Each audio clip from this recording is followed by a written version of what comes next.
This is your ultimate stop for everything sports. The Golden State Media Concepts Sports Podcast. Should I say more? From the NFL, MLB, the NBA to MMA, it's all in here. The Golden State Media Concepts Sports Podcast.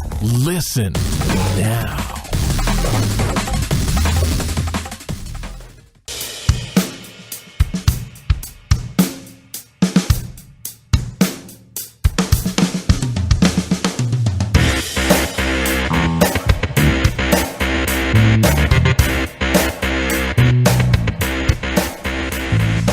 Thank you for listening to the Golden State Media Concepts Sports Podcast, where we discuss all of the news in the world of sports. My name is Ben. And I'm Anthony. We're back here in the studio on a Wednesday. We're going to be talking a lot of basketball. Basketball is going to make up the majority of the show. It is Super Bowl week.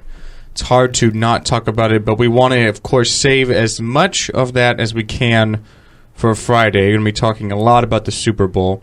So talking a lot of basketball here in the first segment.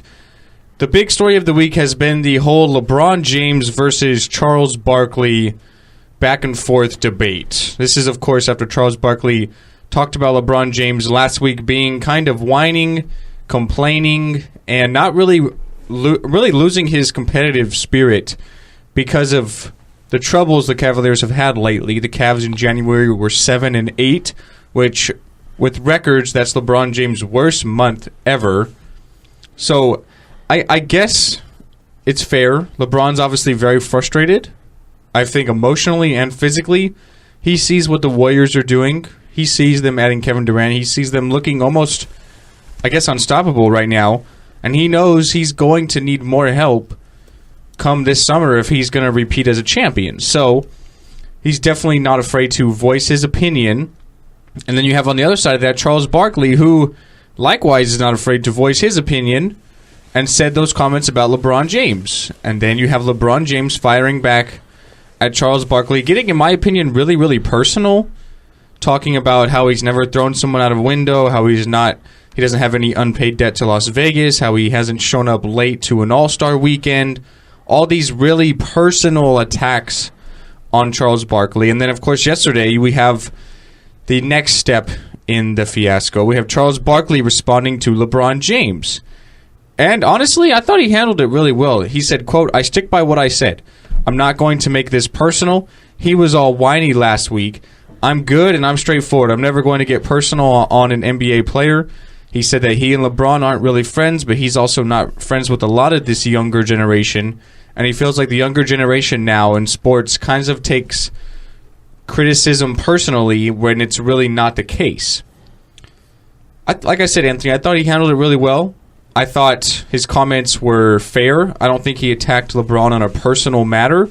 I thought he was talking about playing the game, and I honestly agree with a lot of his comments. I feel like LeBron is definitely really frustrated emotionally and physically, knows he's going to need some help, and is kind of voicing his opinion, and I guess you can say not thinking before he acts. So I really don't have any problems with these comments at all, and I thought Barkley handled it well on what he had to say.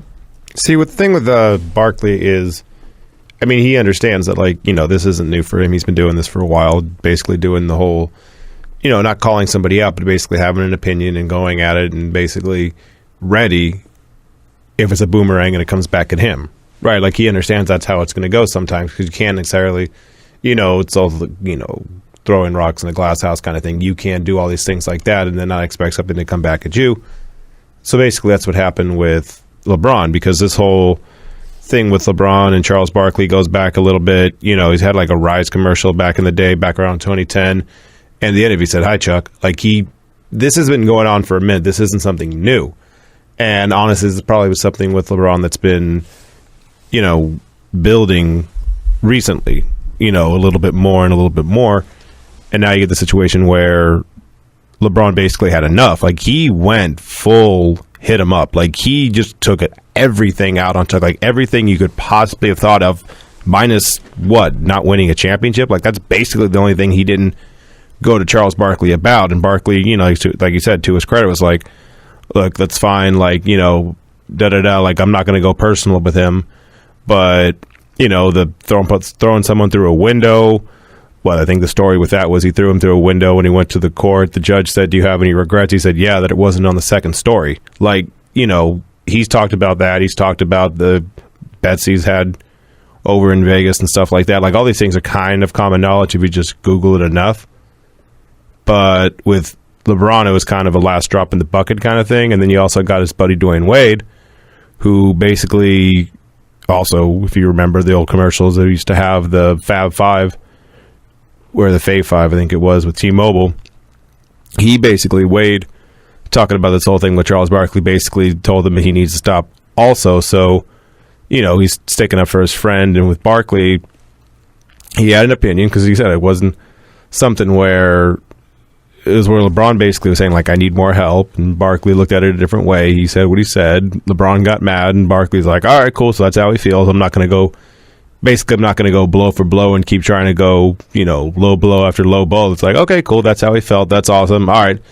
And that's all he had to say about that. And now we're just kind of at the point where, all right, LeBron said his stuff, Barkley made his piece, and now we're just kind of in the aftermath of all that. Yeah, I mean, so Charles Barkley actually, he said more. He said, quote, "I was laughing. Clearly he did some homework. He Googled me and found some things. He was young when I was playing, so I appreciate that, but I'm not upset about it. My criticism was fair, and I'm good with that."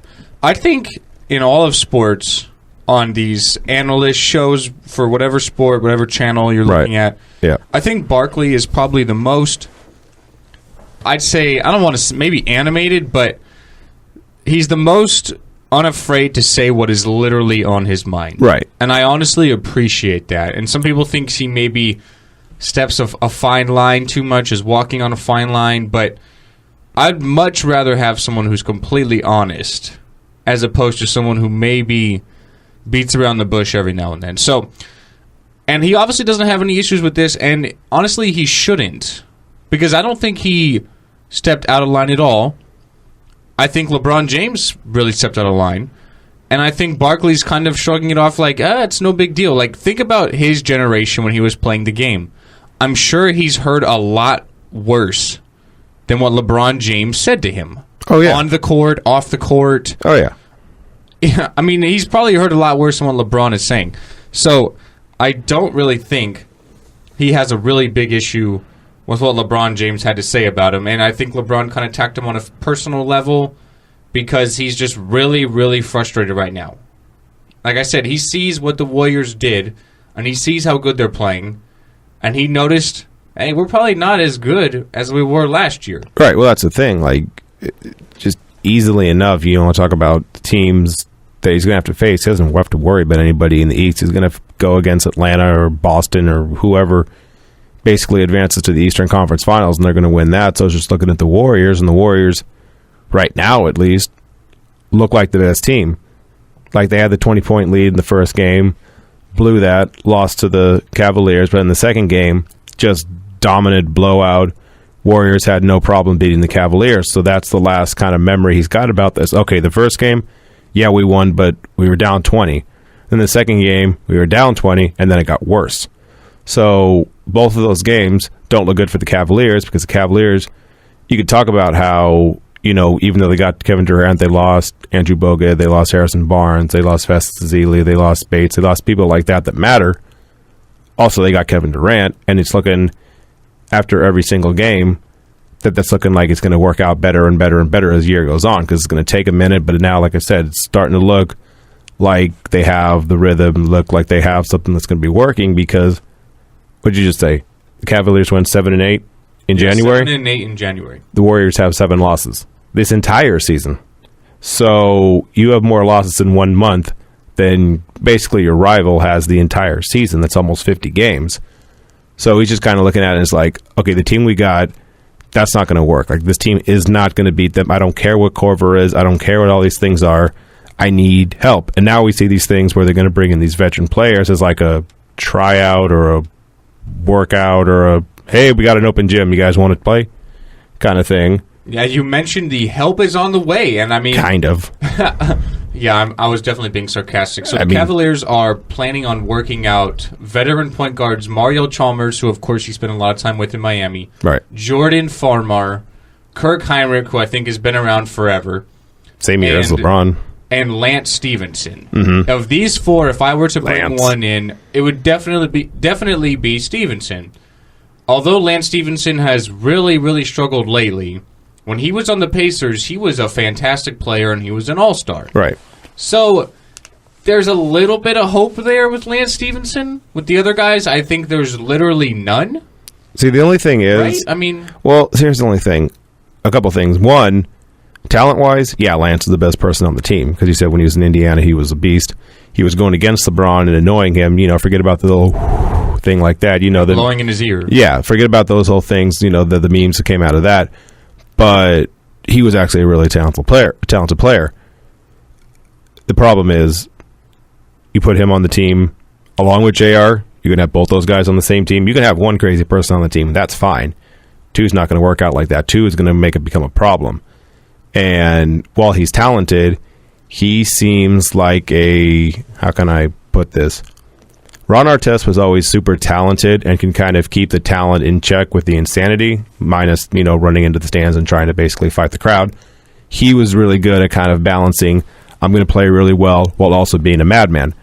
Lance can't balance the two. Like, he's just going to do dumb things and be a madman and doesn't mesh as well as it did, call it 4 or 5 years ago. The one on that list I would actually take would be Mario Chalmers, because what did LeBron say earlier on? I want a point guard, right? I need a backup point guard because Kyrie's not a point guard, at least in the traditional sense of like bringing the ball up and distributing and stuff like that. Kyrie wants to shoot. That's fine. That's not the first point guard to do that. Allen Iverson and the rest. Fine. So you need a point guard. Mario worked with LeBron, because don't get it twisted. Tyronn Lue's a coach, that's fine, but it's LeBron's offense. Mario knows it. Now Mario got yelled at all the time when he was in Miami. Got yelled at by him, got yelled at by Wade, got yelled at by Bosh, got yelled at by everybody. But at least Mario can go in and say, like, oh, we're going to run that offense? Oh, okay, yeah, cool. I got that.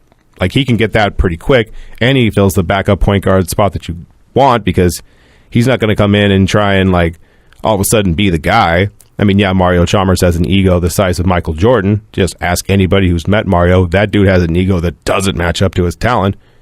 But at least he knows LeBron, and he can actually kind of transition pretty well if he gets on the roster, compared to Heinrich or Lance or Farmar or whoever you want to bring in.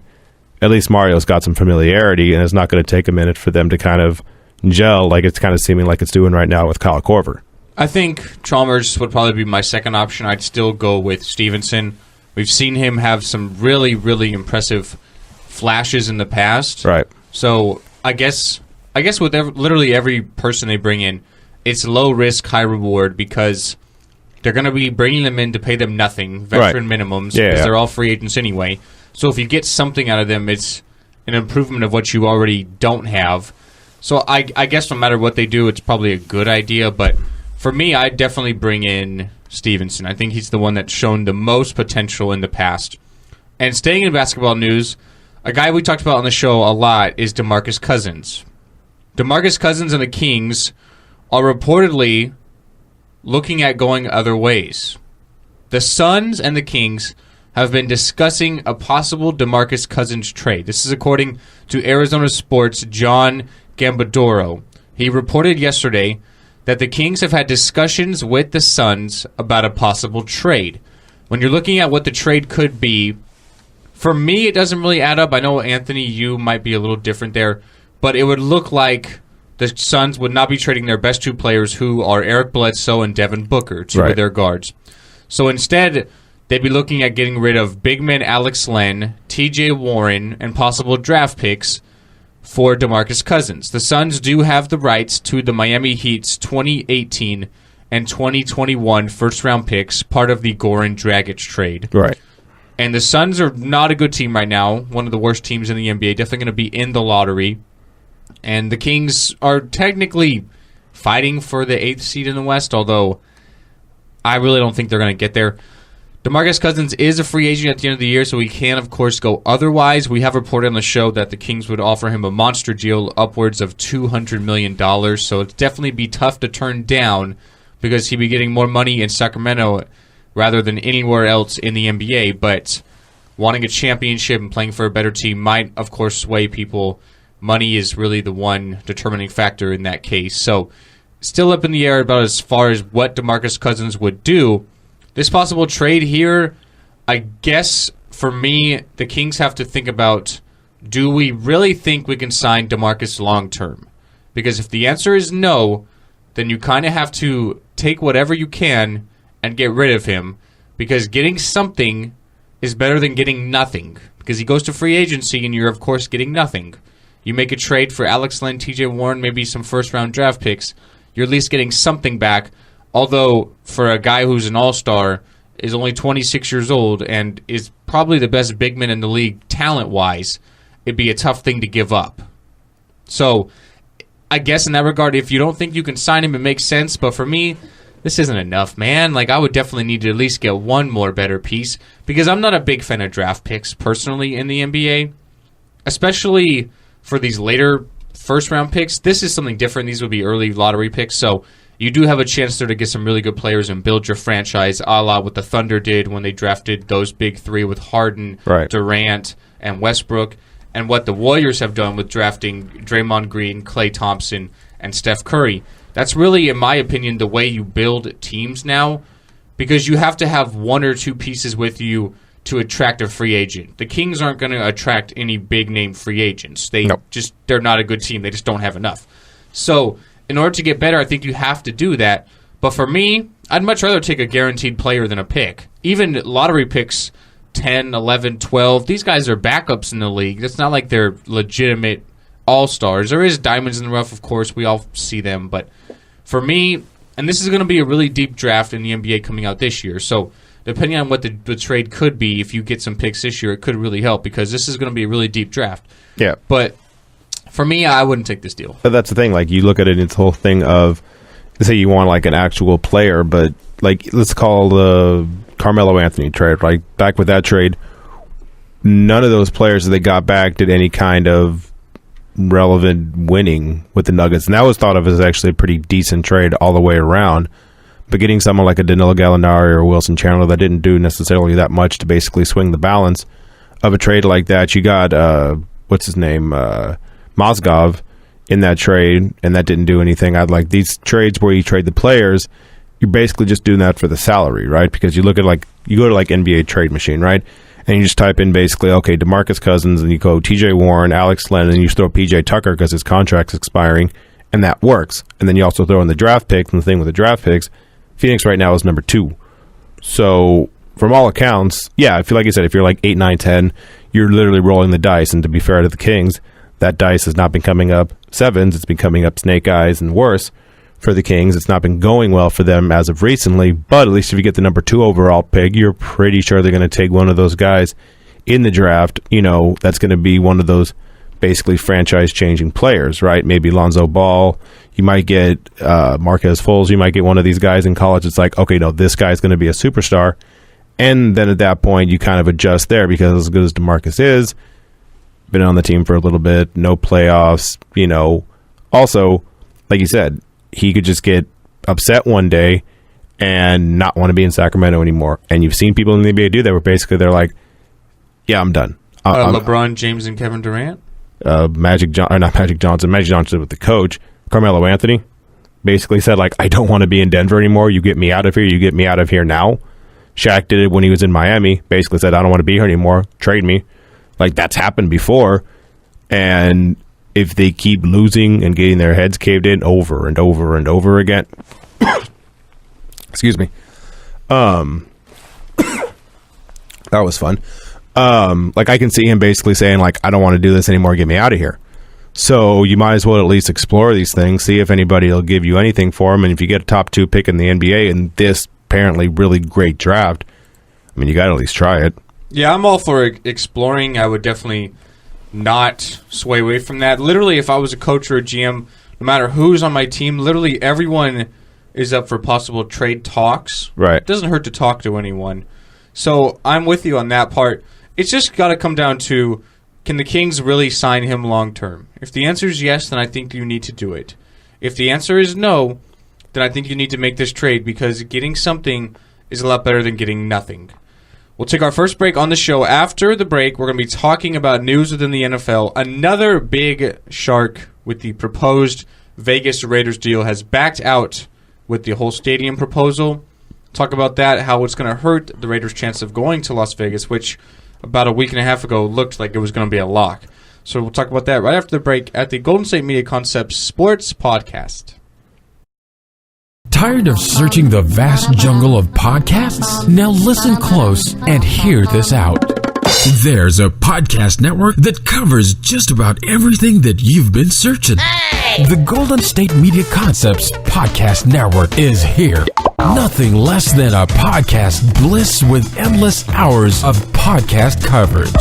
From news, sports, music, fashion, cooking, entertainment, fantasy, football, and so much more. So stop lurking around and go straight out to the Golden State Media Concepts Podcast Network. Guaranteed to fill that podcast itch. Whatever it may be. Visit us at www.gsmcpodcast.com. Follow us on Facebook and Twitter, and download us on iTunes, SoundCloud, and Google Play.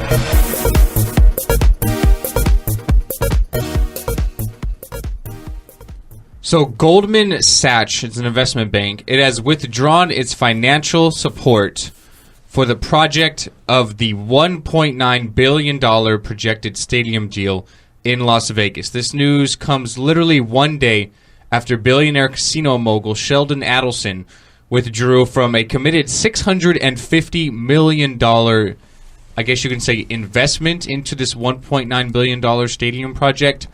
So now the Raiders' proposed move to Vegas, which they already filed the relocation papers, the vote is scheduled between March 27th and March 29th between the owners to go, whether it's going to be a move to Vegas or not, the approval or not. So, I mean, if they can't get a stadium, though, what are they going to do? And right now it looks like they may not have it because two of the bigger contributors to this proposed $1.9 billion stadium deal are out. Both these guys' commitment could have been $1.15 billion. So that leaves $800 million off the table if these two guys are still in it, and now they're not. I mean, that doesn't really bode well.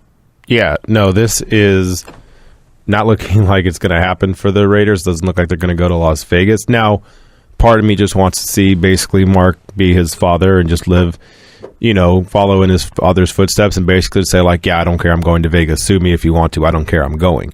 Because that's what Al would do. Al would be like, yeah, I'm going to go to Los Angeles. And Tagliabue would be like, you can't go to Los Angeles. I'm going to go to Los Angeles. You can yell at me if you want to, but I'm going to go to Los Angeles. It's almost like a kid being defiant to his parents. It's like, I'm going to go to my friend's house. You're grounded. Okay, well, I'm still going to go to my friend's house. If you would like to ground me when I get back, that's fine. Also, I'm leaving. And then he left to Los Angeles, and he came back to Oakland, and then he's possibly going to leave to Vegas now, but he also might come back to Oakland and just be like, hi, guys. Remember me? Hi. Yeah. See, what had happened was I thought we were going to Vegas. I had some people. We had a plan. Didn't work out. Can I come back? I'd like to come back home. Can I come back home? Kind of thing. And now it's looking like without these two guys, I mean, the guys, Adelson, he is the guy that runs the Sands in Vegas, which isn't a small place at all. And then you got Goldman Sachs, which also is not a small corporation either, that would have made up literally most of the money that you needed to make this stuff happen. So now that they're out, it's like, I don't know what to do now, because for the NFL, you kind of already went a certain direction, right? Like the easiest thing you could have actually probably done was just kept the Chargers in San Diego, put the Raiders in Los Angeles, kept the Rams in LA, basically made it the 80s again, had the Raiders and Rams in Los Angeles and the Chargers in San Diego, and been like, all right, cool, there we go. But now the Chargers are in LA, the Raiders don't know where they're going, and it just seems like a kind of jumbled up mess. Yeah, it's definitely a mess. So Adelson, who is the CEO of Las Vegas Sands Corp, as you mentioned, he said that he had basically been shut out of talks that led to a lease document presented by the Clark County Stadium Authority, and that's part of why he backed out. And then you have Goldman Sachs, who basically has a lot of a relationship with Adelson, so they're kind of hand in hand together. Right. So of course, if one of your friends leaves, you're going to sort of part ways with him as well and leave too. So yeah.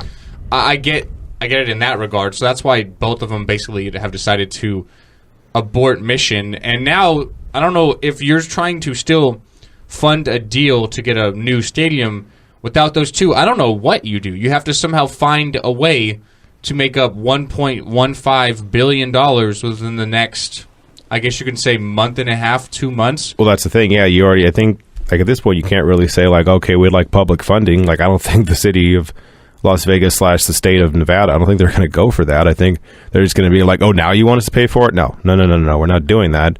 The Chargers tried to do that in California, in San Diego, and San Diego was like, no, we're not doing that either. You can, go to Los Angeles, but we're not doing it here.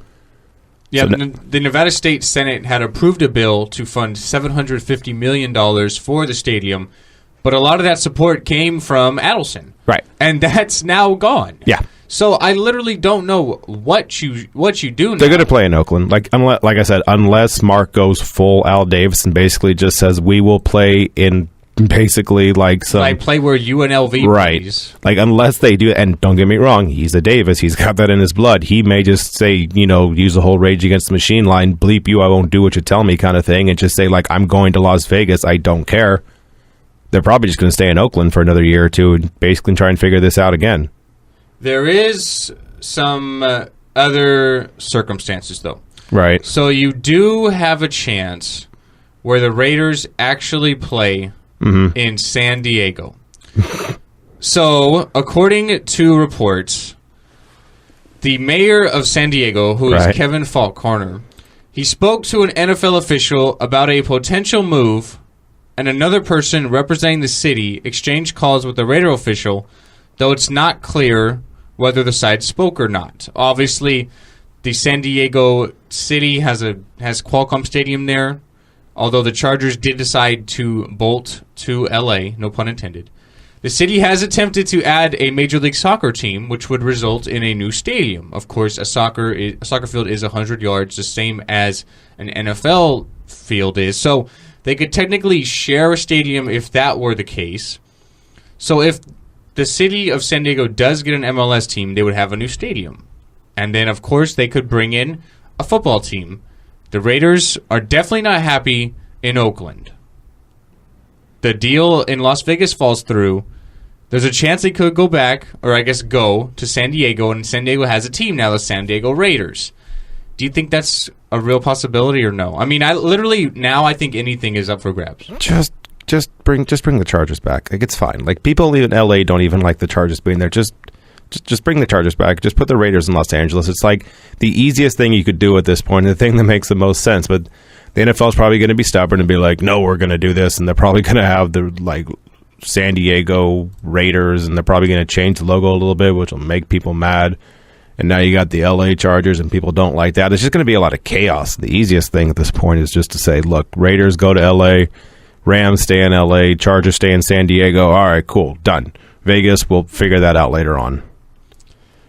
I don't know, man. It's going to be an interesting month and a half. Like, that seems like the easiest thing, no? Like, that seems like the easiest thing that you can do at this point is just basically to tell the Chargers, because is that, can they still technically reverse that at this point? Like, they just moved there. It's not like their bags are even fully packed. Like, Phillip Rivers was talking about the Pro Bowl this last time he's going to be a San Diego Charger. So it's not even like the thing's all the way done. Just have some board meeting, whatever, and say, like, okay, never mind. You go back there. Mark, okay, you come down here and just basically, like, rearrange the puzzle pieces a little bit. Make the puzzle look better. Their bags are definitely packed. They had a brand new logo a day after they moved. Yeah, then they changed it because the fans hated it. Although it was a ripoff of the Dodgers. Yeah, and then they changed it. You can't tell me they already didn't have some sort of idea for this logo before they even moved the team. Their bags were packed before they even filed to move. Oh, yeah, no. They knew they were going to move the whole year. Yeah. No, I get that part. There's no going back now. I mean, the only chance is if the Raiders and Las Vegas falls through, because they're not going to. I honestly don't think they're staying in Oakland. They're not going to get a new stadium in Oakland. They had a bill in November in the city of Oakland to fund for a new stadium, and it did not pass. Oh, I'm not saying they're going to get a new stadium, but they're going to do the thing the A's have been doing forever, where it's basically just they keep signing these like 1 or 2 year leases where they basically stay for another year or two and they try and figure it out from there. Right. It's only a matter of time. Yeah. They're going to be gone because they're not going to build a new stadium in the Bay Area. Right. And they're totally out. So I think it's only a matter of time. And I would still root for Vegas, honestly, because I think that'd be fantastic. But worst case scenario, the hot spot right now is Southern California. You have an opening in San Diego. It makes sense. I mean, but they there. The Chargers, like, they played Rivers. Like, they the literally Pro Bowl. traded the Chargers for the Raiders. That's like some... Which, in my eyes, is probably a good move right now because I think the Raiders have a much better chance of staying relevant for the next few years than the Chargers do. So that's like some weird, like, wife swap stuff like that. Like, I don't even, like, it's just like a weird thing. It's just like, okay, we're going to take yours, you take mine. Okay, cool, let's just do this. It's just like a really weird thing. I don't know. Sports are weird. Weird things happen. We're going to take our last break on the show. After the break, it is National Signing Day in college football. I guess you could say high school football as well, when recruits do, of course, sign their letters of intent to play at the collegiate level. We'll update you on some of the top classes right after the break at the Golden State Media Concepts Sports Podcast. Are you looking for the very best NFL and college football podcast? Then check out the GSMC Football Podcast. Get the latest football news both on and off the field. From the NFL Draft to trades to the rumor mill to the NFL Combines, they got you covered. That's GSMCpodcast.com/football-podcast. Get updates on college rivalries, game day insights, and much, much more. It's football talk the way you want it. This show eats, sleeps, and breathes football. Don't forget to like them on Facebook and follow them on Twitter. Visit GSMCpodcast.com for more info.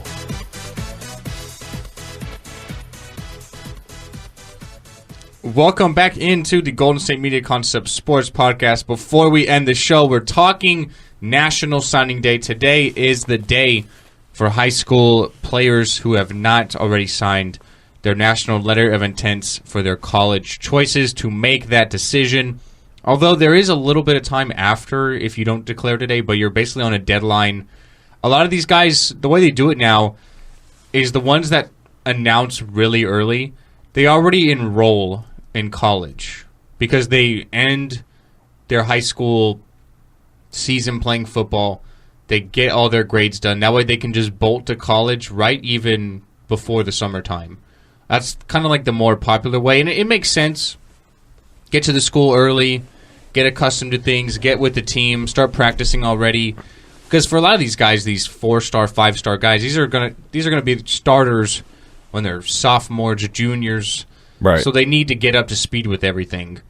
So I guess in that regard, it makes a lot of sense. So when you look at the top 10 overall rankings, there's no real surprise for any of them, especially number 1. Number 1, according to ESPNU, is Alabama. And if I were a top recruit, no matter where I am in the whole entire nation, I'm picking Alabama. Like, if they are calling, why would I turn Alabama down? Don't get me wrong, there's a ton of other great programs out there. Some of the top 10's number 2, Ohio State, number 3, Georgia, number 4, Michigan, number 5, Florida State, number 6, LSU, number 7, Oklahoma. They have the most recruits in total with 26, which is a ton. Number 8, USC. Number 9, Clemson. Number 10, Stanford. So they all make a lot of sense. Some of the surprises on here, I'm surprised that Texas is not a lot higher on this list. Obviously, Texas really being the top, I guess you can say, high school football state. I mean, Texas is ranked number 32. I'm sure Tom Herman may take a little longer to get some recruits in there. There's also some people bolting potentially with Charlie Strong leaving. So I'd give him a year. I'm saying we talk a year from now, it's probably a lot higher. But for me, I'm picking Alabama, dude. Like, all the way. If they're calling, I know where I'm going.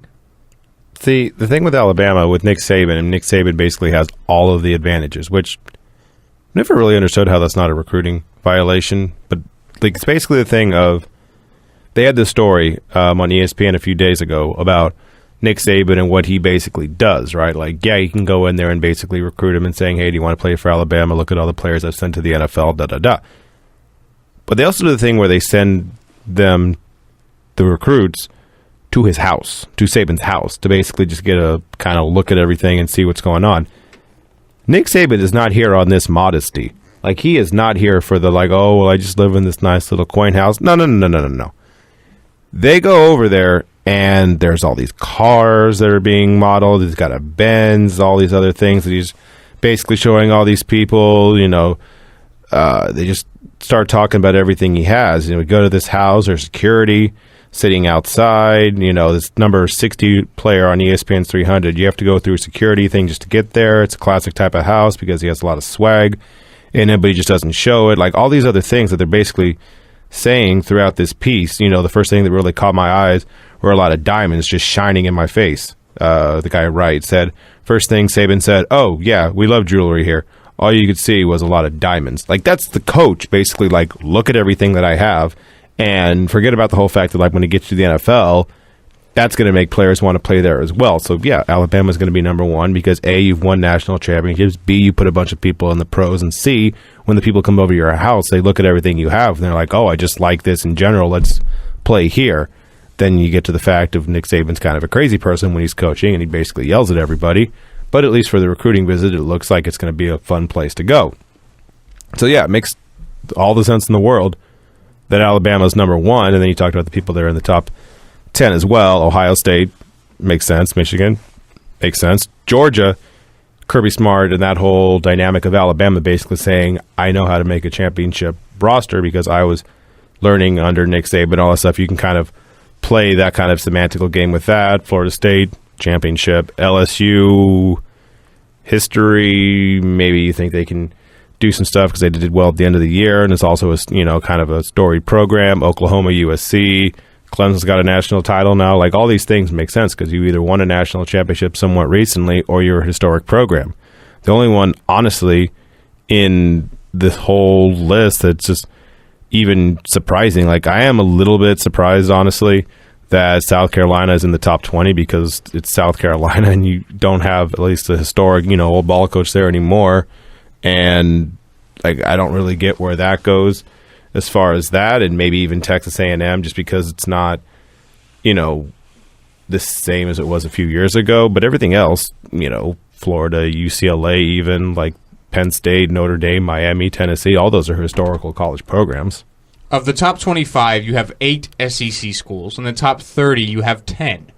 So 1 out of every 3 schools in this rankings is an SEC team. Yeah. So it makes total sense. And then you take out the SEC teams, and you still have the teams from the South. You have Miami at 14, Florida State at 5. You have Florida in there as well. I mean, they're an SEC school, but still, you have literally just the South completely dominating. Virginia Tech's there. I wouldn't necessarily call it the South, but it's like a southern coastal state and school. So sure. Miami, I mentioned. I mean, it's just literally a pedigree. Then out west, you have USC at 8, UCLA's at 17.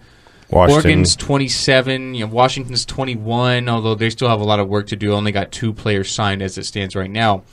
So, I mean, it's literally just like, you mentioned the diamonds. I feel like he and Gino Auriemma have got to have the easiest jobs in recruiting. They literally just open up a briefcase and be like, yeah, you see those rings right there? Do you want 1 or 2 of those? Just sign your name right here.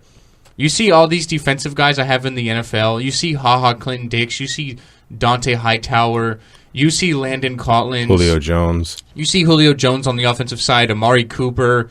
You see Eddie Lacy in there. You see TJ Yeldon. Do you want to be on there? Just go ahead and sign your name on that line right there, and I'll make sure it happens. Like, he's got to have the easiest job. Urban Meyer as well. I know Ohio State's number 2. Right. Think about all the first-round picks they had last year. Well, that's like the thing my gosh. The thing I've always marveled at a little bit with coaches like that with Saban or Urban Meyer or whoever at the time, Pete Carroll back when he was at USC. Yeah, you're going to get a lot of the top recruits, right? Because the best wants to be coached by the best. I totally get that.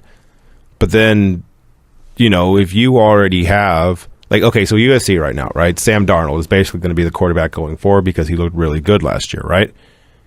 If you're a top-level quarterback this year, why would you go to USC? I understand if Sam Darnold goes in the pros and you can say, oh, look at what I did with Sam Darnold. But right now, he's going to have some really good backup, right? The backup was Sam Darnold, and he became amazing.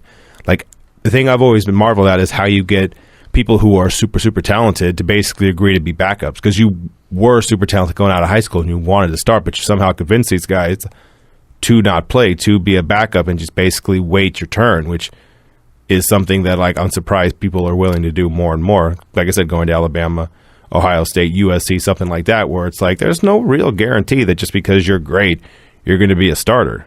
Exactly, and when you're looking at USC, I'm looking at their class right now. They do have, according to ESPN, the number 5 pocket passing quarterback. His name is Jack Sears. He's from Southern California, so he goes to USC. Not right. Real surprise there. you mentioned Sam Darnold. He's going into his redshirt sophomore year. So technically, at the end of this year, he could come out to the NFL draft a year from now. So if you maybe redshirt Sears, if you think he's your quarterback for the future, you technically will have him as a redshirt freshman going forward next year, kind of like Darnold was this year. So there's a chance there. And a lot of times, I feel like it's kind of, and the way I would take it, is if I'm a top player, like a quarterback, not a position where you obviously don't get rotated, because running back, although you may have a good guy in front of you, sometimes you might get a series or two, the other guy's got some rest, there's a lot of injuries involved there, so there is a little bit of leeway there. But like at the quarterback position, it's almost like a race.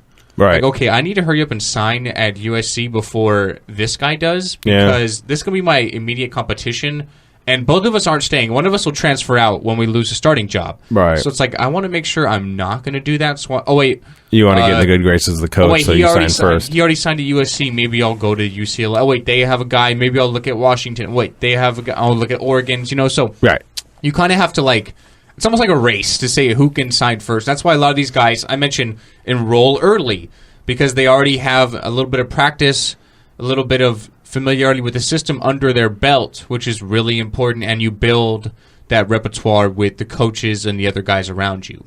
So it makes total sense. All right, guys, that's going to end the show for today. I'd like to thank you for listening. Anthony, you'll be back in the studio tomorrow. Yep. Talking a lot of great things. My name is Ben. And I'm Anthony. We are signing off here at the Golden State Media Concepts Sports Podcast.